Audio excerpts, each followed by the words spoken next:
Friends, എല്ലാവർക്കും സുഖം തന്നെയല്ലേ?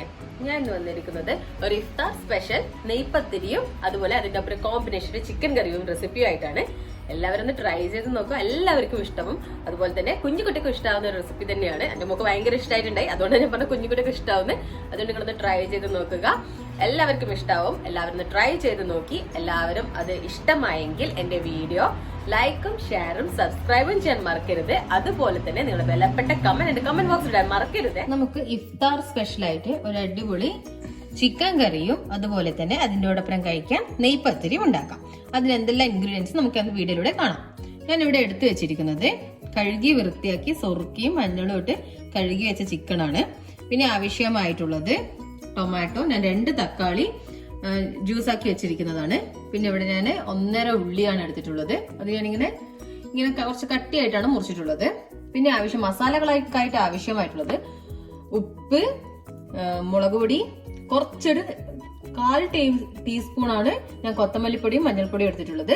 പിന്നെ ആവശ്യമായിട്ടുള്ളത് നമുക്ക് മസാലക്കായിട്ട് ആവശ്യമുള്ളതാണ് ജാതിപത്രി, പിന്നെ നമ്മുടെ പെരിഞ്ചീരകം, ജീരകം, തക്കോലം, ഗരം മസാല, കറാമ്പൂ, പിന്നെ ഏലക്കായി, പിന്നെ കറുവപ്പട്ട, പിന്നെ ഞാൻ കുറച്ച് മാത്രം പെപ്പർ എടുത്തിട്ടുണ്ട്. ഒരു 5-6 എണ്ണം ഉണ്ടാവും ഇതിൻ്റെ അകത്ത്, അത്രേ ഉള്ളൂ എരിവിന്. പിന്നെ ഇവിടെ എടുത്തിട്ടുള്ളത് ക്യാപ്സിക്കം, പിന്നെ ആവശ്യമായിട്ടുള്ളത് 2 പച്ചമുളക് നടുവേ കീറിയതാണ്, പിന്നെ കൊത്തമല്ലി ചപ്പ്, കൊറിയൻഡർ ലീഫ്, കേട്, പിന്നെ ഇവിടെ ജിഞ്ചർ ഗാർലിക് ഞാൻ ജസ്റ്റ് ഗ്രേറ്റ് ചെയ്ത് വെച്ചതാണ്.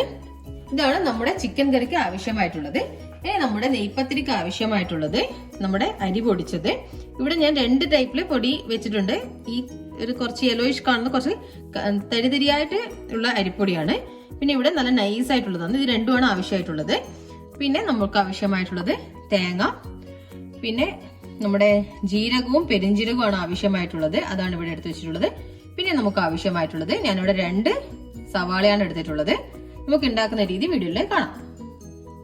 ഇപ്പൊ നമ്മുടെ പാത്രം ചൂടായിട്ടുണ്ട്. ചൂടായ പാത്രത്തിലേക്ക് നമുക്ക് ആദ്യം കറുപ്പത്തോലിടാം. പിന്നെ നമ്മൾ എടുത്തു വെച്ചിരിക്കുന്ന ഏലക്കായി, കറാമ്പൂ, തക്കോലം, ജാതിപത്രി, കുരുമുളക്, ഇതൊക്കെ നമുക്കൊന്ന് ലൈറ്റ് ഒന്ന് ചൂടാക്കിയിട്ട് പൊടിച്ചെടുക്കാം. നമുക്കൊന്ന് ജസ്റ്റ് ഒന്ന് വറുത്തിട്ട് ലൈറ്റ് ഒന്ന് ചൂടാക്കി എടുക്കാം. ഇപ്പം ഇത് നമ്മുടെ ഈ ഗരം മസാല ഒക്കെ ആക്കാൻ വേണ്ടിയുള്ള ഇൻഗ്രീഡിയൻസ് ഒക്കെ നല്ല ചൂടായി നല്ല സ്മെല്ല് വന്നിട്ടുണ്ട്. ഇനി നമുക്കിത് പൊടിച്ചെടുക്കാം. ഇപ്പൊ നമ്മുടെ പാൻ ചൂടായിട്ടുണ്ട്. ആ ചൂടായ പാനിലേക്ക് ഞാൻ 1 ടേബിൾ സ്പൂൺ ഓയിൽ ആഡ് ചെയ്തിട്ടുണ്ട്. അതിലേക്ക് ഞാൻ മുറിച്ച് വെച്ചിരിക്കുന്ന നമ്മുടെ ഉള്ളി ആഡ് ചെയ്യുകയാണ് ചെയ്യുന്നത്. ഇത് നമുക്കൊന്ന് നല്ലോണം ഒന്ന് റോസ്റ്റ് ചെയ്യേണ്ട, റോസ്റ്റ് സ്മെല്ല് മാറുന്ന പോലെ ഒന്ന് റോസ്റ്റ് ചെയ്യണം. ഇപ്പൊ നമ്മുടെ ഉള്ളി ഒന്ന് അത്യാവശ്യം റോസ്റ്റ് സ്മെല്ലൊക്കെ മാറിയിട്ടുണ്ട്. ഇനി ഇതിലേക്ക് നമുക്ക് മുറിച്ച് വെച്ചിരിക്കുന്ന 2 പച്ചമുളകും ക്യാപ്സിക്കും ആഡ് ചെയ്യാം.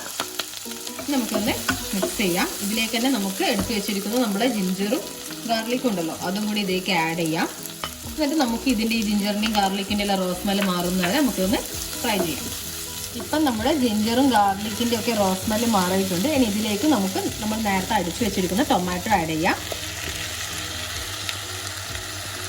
ഇനി ഇങ്ങനെ ചിക്കൻ ആക്കുമ്പോൾ നമ്മൾ ബോൺലെസ് പീസ് നോക്കി ഉണ്ടാക്കാൻ ശ്രമിക്കാം. കാരണം നമ്മളിതിൽ ചിക്കൻ ഒന്ന് ജസ്റ്റ് ഒന്ന് പൊരിച്ചെടുക്കലും ചെയ്യുന്നുണ്ട്. അപ്പൊ ചെറുതായിട്ട് മുറിച്ചിട്ട് നമ്മുടെ ബോൺലെസ് പീസ് ആയിട്ട് എടുക്കുന്നതായിരിക്കും നല്ല ടേസ്റ്റ് ഉണ്ടാവുക. പിന്നെ നമുക്ക് ഇതിലേക്ക് നമ്മൾ എടുത്തു വെച്ചിരിക്കുന്ന നമ്മുടെ മസാലകളുണ്ടല്ലോ, അതായത് 1/4 ടീസ്പൂൺ കൊത്തമല്ലിപ്പൊടി, കൊറിയൻഡർ പൗഡർ, ടർമറിക് പൗഡർ, അതായത് ചില്ലി പൗഡർ, സോൾട്ട്, ഇതൊക്കെ നമുക്ക് ഇതിനകത്തേക്ക് ആഡ് ചെയ്യാം. പിന്നെ നമ്മൾ നേരത്തെ പൊടിച്ചു വെച്ചിരിക്കുന്ന മസാല ഇപ്പം അല്ല ആഡ് ചെയ്തത്. ഇതൊന്ന് ഈ ടൊമാറ്റോന്റെ റോസ് സ്മെൽ ഒന്ന് മാറിയതിന് ശേഷം മാത്രം നമ്മൾ പൊടിച്ചു വെച്ചിരിക്കുന്ന മസാല ആഡ് ചെയ്യാം. അത് പൊടിച്ചിട്ട് നമ്മളൊരു സൈഡിൽ വെച്ചിട്ടുണ്ട്. പിന്നെ നമുക്കൊന്ന് ഇതിന്റെ റോസ് സ്മെല്ല്, ടൊമാറ്റോന്റെ റോസ് സ്മെല്ല് മാറുന്നവരെ നമുക്കൊന്ന് മിക്സ് ചെയ്ത് കൊടുക്കാം. ഇപ്പൊ നമ്മുടെ ടൊമാറ്റോന്റെ ഒക്കെ റോസ് സ്മെല്ല് മാറിയിട്ടുണ്ട്. ഇനി ഇതിലേക്ക് നമുക്ക് എടുത്തു വെച്ചിരിക്കുന്ന കേർഡ് ആഡ് ചെയ്യാം. കേർഡ് ആഡ് ചെയ്തിട്ട് നമുക്കൊന്ന് മിക്സ് ചെയ്തെടുക്കാം. ഇനി ഇതിലേക്ക് നമുക്ക് നമ്മൾ നേരത്തെ പൊടിച്ചു വെച്ചിരിക്കുന്ന മസാല ആഡ് ചെയ്യാം. നമ്മൾ എടുത്ത് വെച്ചാൽ ഫുള്ളായിട്ടൊന്നും ആഡ് ചെയ്യേണ്ട, ടേസ്റ്റ് നോക്കിയിട്ട് ആഡ് ചെയ്യാം. ഞങ്ങളുടെ കുറച്ച് ഫുള്ളായിട്ടൊന്നും ആഡ് ചെയ്തില്ല, അതിൻ്റെ ഒരു 1/4 ഭാഗമാണ് ഞാനിവിടെ ആഡ് ചെയ്യുന്നത്. നമുക്കൊന്ന് മിക്സ് ചെയ്യാം. ഒന്ന് മിക്സ് ചെയ്തതിന് ശേഷം നമ്മുടെ ചിക്കൻ നമുക്ക് ഇതിലേക്ക് ആഡ് ചെയ്തിട്ട് നമുക്ക് മൂടി വെച്ചൊന്ന് വേവിക്കാം. ഇതിപ്പോൾ ഞാനിത് മിക്സ് ചെയ്തു. പിന്നെ ഇതിലേക്ക് നമ്മൾ കഴുകി വൃത്തിയാക്കി സൊറുക്കി അങ്ങനെ ഇത് ഇതാക്കുമ്പോൾ നമ്മൾ എന്തായാലും ലെമണോ വിനീഗറോ വെച്ചിട്ടൊന്ന് നമ്മുടെ ചിക്കൻ ആദ്യം തന്നെ ഒന്ന് മിക്സ് ചെയ്ത് വെക്കണം. സോൾട്ടും വിനീഗറോ അല്ലെങ്കിൽ ലെമൺ ജ്യൂസോ വെച്ചിട്ട് നമ്മളിതൊന്ന് മിക്സ് ചെയ്ത് വെക്കാം. അതിനുശേഷം മാത്രം കഴുകിയിട്ട് നമ്മൾ ഇതിലേക്ക് ആഡ് ചെയ്യുന്നത്. ഇനി നമുക്കിത് അടച്ചു വെച്ചിട്ട് വേവിക്കാം. ഇപ്പം നമ്മുടെ ചിക്കനൊക്കെ ഒരു 70% കുക്ക് ആയിട്ടുണ്ട്. ഇനി അതിലേക്ക് നമുക്ക് ഇനി എടുത്തു വെച്ചിരിക്കുന്ന നമ്മുടെ കൊത്തമല്ലി ചപ്പ് നമുക്ക് ആഡ് ചെയ്യാം. അതിനുശേഷം നമുക്ക് ഇതിനകത്ത് ഇതൊന്നും ഈ കൊത്തമല്ലി ചപ്പിന്റെ നമ്മുടെ ഇതിലേക്കൊന്നും വെന്ത് വരുമല്ലോ, അതിന്റെ പച്ച റോഡസ് മാറിയിട്ട് ഇതൊന്ന് ജസ്റ്റ് ഒന്ന് വെന്തതിന് ശേഷം നമുക്ക് ഇതിനകത്ത് ചിക്കൻ മാത്രം പുറത്തെടുത്തിട്ട് ജസ്റ്റ് എണ്ണയിലിട്ടിരുന്ന് കുറേ എണ്ണ എന്നല്ല, ഡീപ് ഫ്രൈ എന്നല്ല, ജസ്റ്റ് ഒരു പൊരിച്ചെടുക്കാം. ഇപ്പം നമ്മുടെ ചിക്കനൊക്കെ നല്ലോണം പൊരിഞ്ഞു വന്നിട്ടുണ്ട്. ഇനി നമുക്കിത് ഫ്ലെയിം ഓഫ് ചെയ്യാം. ഇതിൻ്റെ അകത്ത് ചിക്കൻ എടുത്തിട്ട് നമ്മുടെ ഗ്രേവിയിലേക്ക് ഇടാം. നമ്മൾ ഗ്രേവിയിലേക്ക് ഇട്ടിട്ട് ഒന്ന് നമുക്കിനി തിളപ്പിച്ചെടുക്കാം. ഇന്നത്തെ എണ്ണയൊന്നും ഞാൻ ആഡ് ചെയ്യുന്നില്ല, ജസ്റ്റ് ചിക്കൻ മാത്രമാണ് ഇതിനകത്തേക്ക് ആഡ് ചെയ്യുന്നത്. നമുക്കിതെല്ലാം ഇതിനകത്ത് ആഡ് ചെയ്തിട്ട് നമുക്കിതൊന്ന് മിക്സ് ചെയ്തിട്ട് ഒന്ന് തിളപ്പിച്ചെടുക്കാം. നമ്മുടെ ചിക്കനും മിക്സ് ചെയ്തിട്ട് ഒന്ന് തിളച്ചിട്ടുണ്ട്. ഇനി നമുക്കിത് മാറ്റി വെക്കാം. ഇനി അതിന് ശേഷം നമുക്ക് നമ്മുടെ പത്തിരി റെഡിയാക്കാൻ തുടങ്ങാം. അടുത്തതായിട്ട് നമുക്ക് പത്തിരിക്കുള്ള അരപ്പ് തയ്യാറാക്കാം. ഞാനിവിടെ ഉള്ളി, നമ്മുടെ സവാള ഫസ്റ്റ് നമുക്ക് മിക്സിയിലേക്ക് ആഡ് ചെയ്യാം. അതിലേക്ക് നമ്മൾ എടുത്തു വെച്ചിരിക്കുന്ന നമ്മുടെ ജീരകവും പെരിഞ്ജീരകവും ആഡ് ചെയ്യാം. അല്ല, നിങ്ങളുടെ ടേസ്റ്റിനനുസരിച്ച് അധികം ഉള്ളിയും പെരിഞ്ജീരകവും ഇഷ്ടമില്ലാത്ത ആൾക്കാർക്ക് അത് കുറക്കാം. പിന്നെ അതിലേക്ക് നമുക്ക് എടുത്തു വെച്ചിരിക്കുന്ന തേങ്ങ ആഡ് ചെയ്യാം. എന്നിട്ട് നമുക്കിതൊന്ന് അരച്ചെടുക്കാം. നമ്മുടെ അരപ്പ് റെഡി ആയിട്ടുണ്ട്. ഇനി ഇതിലേക്ക് നമുക്ക് നമ്മൾ എടുത്തു വെച്ചിരിക്കുന്ന അരിപ്പൊടി ആഡ് ചെയ്യാം. ഇത് നമ്മൾ തേങ്ങയിൽ നിന്ന് തന്നെ വരുന്ന തേങ്ങാപ്പാലിലെല്ലാം അങ്ങനെ മിക്സ് ആയിട്ട് വരുന്ന വെള്ളത്തിൽ മാത്രമാണ് ഇതാക്കുന്നത്. ഞാനിവിടെ വെള്ളമൊന്നും ആഡ് ചെയ്യുന്നില്ല. പിന്നെ ഈ അരപ്പ് അരക്കുമ്പോൾ തന്നെ നിങ്ങൾക്ക് ഉപ്പ് ആഡ് ചെയ്യാം, അല്ലെങ്കിൽ കുഴക്കുമ്പോൾ നമുക്ക് ഉപ്പ് ആഡ് ചെയ്തിട്ട് മിക്സ് ചെയ്യാം. നമുക്ക് നല്ലോണം മിക്സ് ചെയ്തെടുക്കാം. ഇപ്പം ഇത് നല്ലോണം മിക്സ് ചെയ്തിട്ടുണ്ട്. ഇപ്പം നമ്മൾ കയ്യിൽ പറ്റാത്ത രീതിയിൽ, അതായത് നമ്മൾക്ക് ഇങ്ങനെ അമർത്തി നോക്കുമ്പോൾ കയ്യിൽ പറ്റാത്ത രീതിയിലാണ് ഇത് വേണ്ടത്. അങ്ങനെയാണ് ഇതിന്റെ നമ്മൾ കുഴച്ചാൽ വേണ്ടത്. അത് അത്ര ലൂസും ആവരുത്, പൊടിഞ്ഞും പോകരുത്. ഇങ്ങനെ രീതിയിൽ നമുക്കൊരു നാരങ്ങ വലുപ്പത്തിൽ ഇത് ഉരുട്ടിയെടുക്കാം.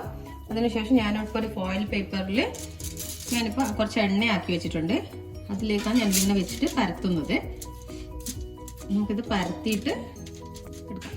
നമുക്കിങ്ങനെ പരത്തിയതിന് ശേഷം നമ്മൾ ഫോയിൽ പേപ്പറാണ് നമുക്കിങ്ങനെ ജസ്റ്റ് ഇങ്ങനെ വെച്ചൊന്ന് നല്ലോണം ഇങ്ങനെ അമർത്തി കൊടുക്കാം.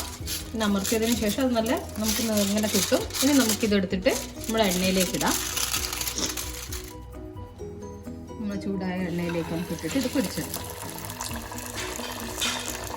ഇത് പൊന്തി വന്നതിന് ശേഷം ഞാനിതിങ്ങനെ മറിച്ചിട്ടിട്ടുണ്ട്.